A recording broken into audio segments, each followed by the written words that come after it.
All right, let's get into the paper review for this morning and see how headlines are jostling for one's attention this morning. We'll start with the Daily Trust newspaper. Ganduje Masari Badaru Otom Useni win tickets, and that's to tell you that the primary elections from across the states, some were yesterday, others were the day before, you know, and then Lagos will have theirs today. Interesting. And Really all interesting. eyes on Lagos. They say Lagos is the dream state for Nigerians. You know, when I was in Benin, I had my eyes on Lagos. You had your Everyone eyes in on the Lagos, and village. here you are. So everyone is talking about the Lagos primary, and I think preparation is indeed in top gear for the 2019 general election. Obviously. We'll get to see how things play out. Ambode, Buhari meets Tinubu. That's over Ambode. Well, we understand the meeting held yesterday. We certainly will know what the outcome and how it's actually going to play out when it comes to the implication and agreements met at the meeting. In 24 hours, definitely we'll know. Of course. How federal government's 700 billion naira raised power generation in 18 months? And BET is saying that. Well, I wonder if power generation around your area has improved. That's a $1 million No, question. of course. The point there is, anyway, there are places across the country that power generation or power has been stable. That's right. Relatively. So there are other places where it's still the same. Now, there's also often talk about this grid system, where we run a grid system where every generation goes into that grid system. That's right. There are plenty leaks within the system, and then if something happens at one corner, it affects every other part of the country and all of that. It's interesting what we've experienced thus far in that sector, from NEPA to PHCN, discos, and all of that. And I think that the bottom line now is being able to manage what we have. For instance, in places where, you know, the challenge of estimated billing? Yeah. I mean, billions of naira were unlawfully taken away from Nigerians. yeah. These are many The issues. National that Assembly we need was to moving address. against that sometime. Okay, well, colorful parade yesterday at the Eagle Square, where the police and the armed forces had a parade. It was really beautiful, really beautiful. A very colorful outing yesterday. And this is about 8 years, or let me say 7 years after any major parade was held. The last one was in 2010. That's right. When there was a bomb blast in Abuja at that time. And you were showing me pictures of some aircrafts flying. It's on one Yeah, of the exactly. I papers. think it's one of the other papers. It's always a beauty to Yeah, behold. of course. I just hope that indeed the country looks this beautiful. I mean, after No, March. we are actually. We still are. We still are so beautiful. And with this orderly, with this happy, with this We contented, will always with get this- there. All right. Navy arrests 14 suspected oil and diesel smugglers. And disagreement hits Lagos, APC over voting pattern. And, okay, those are some of the headlines on the Daily Trust. Let's check the front page of the Punch this morning. Buhari meets Tinubu ahead of Lagos APC governorship primary. Ambode receives APC National Working Committee panel. Insists on credible poll. And of course, the front page pictures here also featured scenes from the 58th Independence Day celebration in Abuja. Court dismisses case against Odua over Lagos Airport Hotel. That's on page 25. Niger, Kogi, Plateau governors pardon 296 prisoners. And Octobr, Utomi emerged Delta APC governorship candidates in parallel primaries. You get details of that on page 43 of the Punch. Independence broadcast, PDP, Afenifere, CD, knock Buhari. President accused of making false claims on achievement. All hit $84. Nigerian cargo struggle for buyers. I mean, I just hope that we're going to feel this and see the implication, you know, directly on the economy. The beauty of this is the budget this year was predicated at $54. That's right. So we're going to have excess, what they call excess. I wonder where that excess is.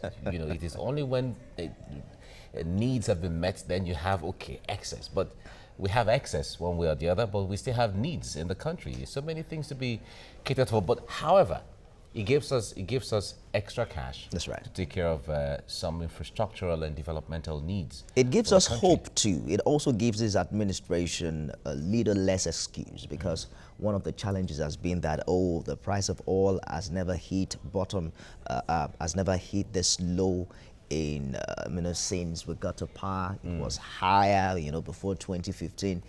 Now it's $84. So And it's still climbing.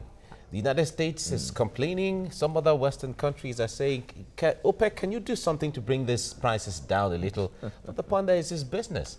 But however, the point there is, it's like you said, it's going to give hope to the country, because when your foreign exchange, when your foreign reserve is increasing, more countries tend to trust doing business with you. That's right. All of that. So other stories on the Punch: Obasanjo, Saraki, Dogara absent from Independence Day rally. External reserves dropped by $1.45 billion in 1 month. And Oshun Rerun, MBA accuses police of compromising exercise. Soldiers kill Unijust law student, injured 2. God didn't make mistake making Nigeria multi-ethnic. That's Mr. President speaking on page 9. They say there is beauty in our diversity, and we must take advantage of that sooner than later. Exactly. He was making that statement when the General Overseer of Deeper Life Christian Assembly paid him a visit. That's right. Pastor Kumui. And it's beautiful. It's nice. Okay. Is that all from the Punch? Absolutely. The Nation is the next paper we have this morning now. Lagos APC. Tinubu insists on Sanwo-Olu for ticket. Meeting with Buhari fruitful, and how party will pick candidate. The panel promises credible election. The D-Day is today in Lagos, so everyone is expecting how the primary election is going to go down today. The process has been quite dramatic. Yeah, really dramatic. Especially really dramatic. the recent World Press Conference by the governor. Yeah.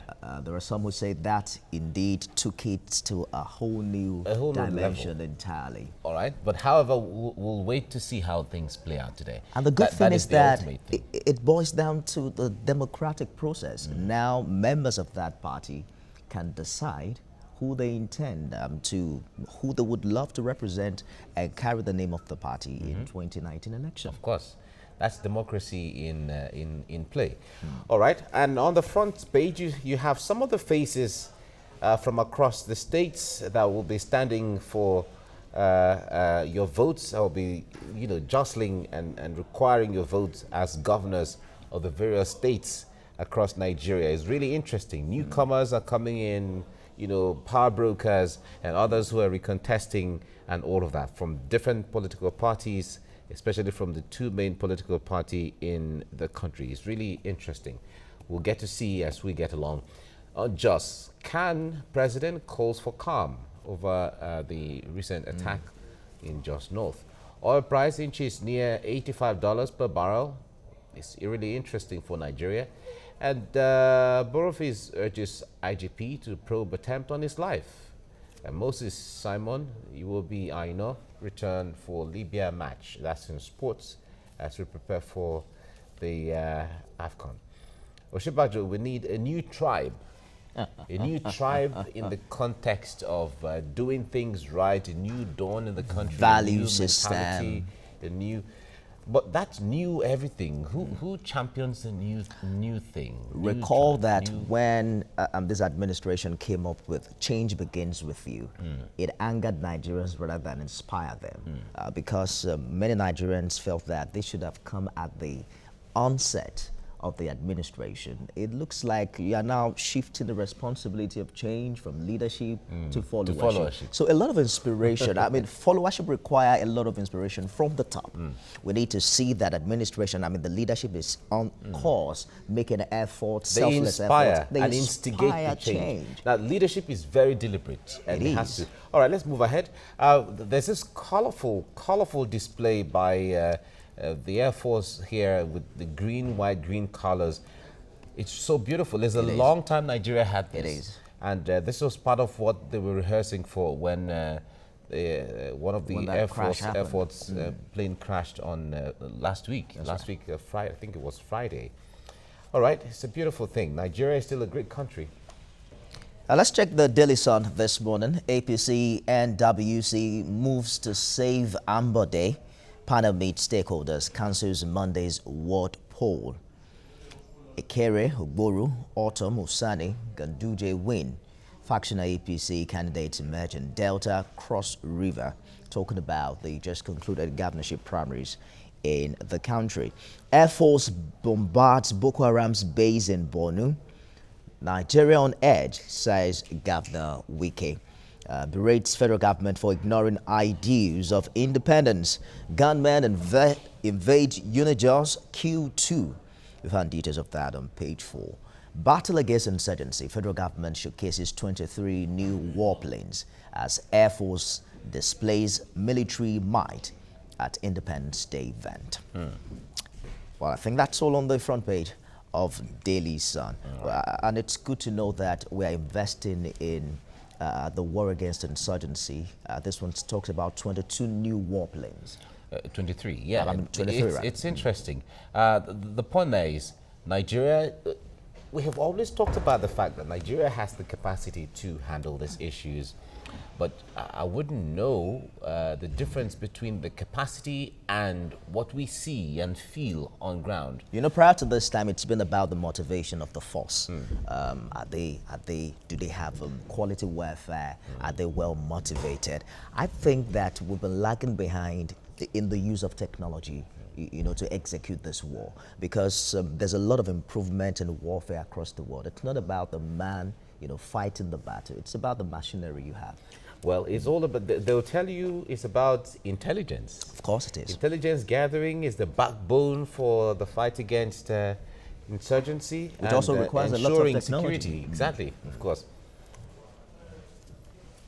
Okay, let's, we have joining us midway, Gbola is here. Someone who has been celebrating Nigeria. I was watching you from London. You were in London at the journalist hangout, and I was just having fun. Good morning, Gbola. I was pushed to play for the away team. Don't worry, I'm back home. No, initially, I was scared that you had joined the wave of brain drain, but thank God that you're back in the country. Again. Not again. Not again. Once did, but thank God. I'm back home. You're back home. And you are perhaps one of the reasons why many people would say that Nigeria is not as bad as we're painted. Yeah, of course. Because people are now coming, as much as people are leaving, people are also coming back. Yeah, of course. The younger ones are leaving because there's a state of hopelessness of a sort. But those of us who have crossed some Rubicons, who have made some money, go to the other topic. You don't want to talk about it? All right. Okay. All right. It's a white mailer. It's time to white not a black mailer. It's a white mailer. It's time to white mail me. Well, it's nice to see you. All right, let's do the review for the last paper here, the one you have met. Vanguard is the last paper for this morning. Ambode's exit can't hurt Buhari's chances. Tinubu is saying that, and I'll accept results of primaries if. That's Ambode saying that. How Ambode bungled last-minute intervention by Buhari, APC National Working Committee. No plan to impeach governor, Lagos lawmaker.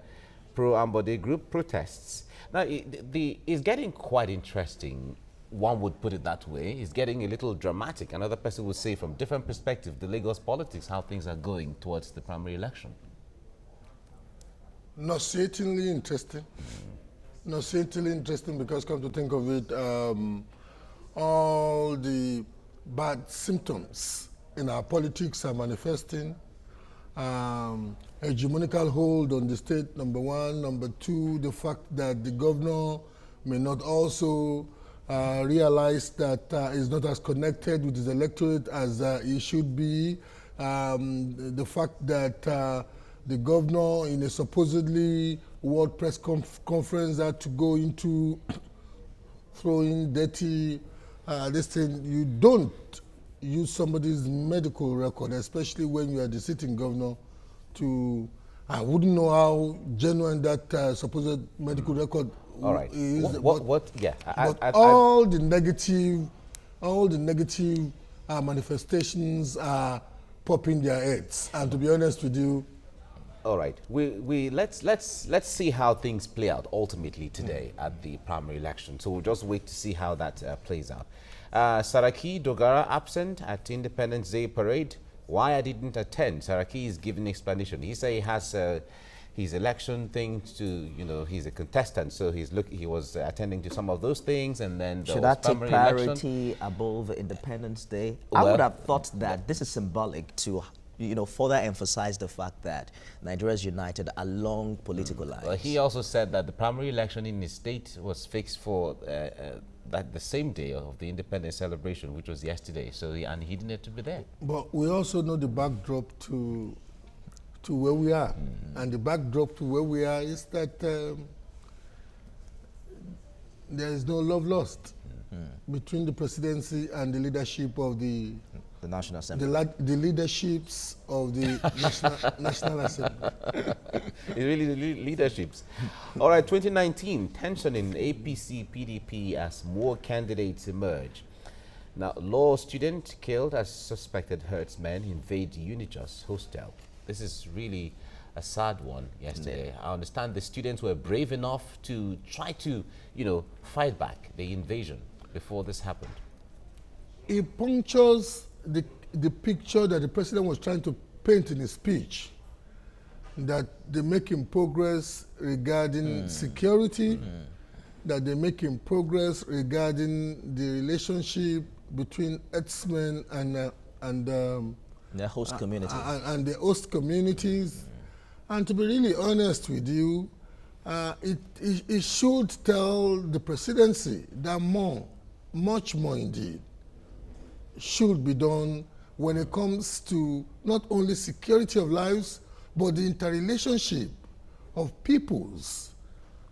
And, you know, peoples, because there's no way, like the president was saying in his speech, that this could be wished away from its ethnological coloration. Yeah. There's no way it could be wished away. The ripple effect of this is what makes it phenomenal. The fact that it's not only having negative impact on our economy, it also affecting education, because in a situation where, you know, a space is not safe, then how can education go on? And you can imagine in a student's hostel, you have people, the collage of Nigeria is going to be represented there. That's right. So it's not impossible that the unfortunate victims may turn out to be from the southeast, the southwest, and then that ethnic coloration is further worsened. We must not delude ourselves by self-congratulating when we have not made the mark. We are still a nation that is building. We know that there are fantastic opportunities, but leadership must move from the level of incremental minimalism. You know, I see a culture of incremental minimalism where you are patting yourself. You know, look, we said we've made progress in the Northeast. Well, fantastic, yes. Nobody who is not partisan can dispute that or can say that.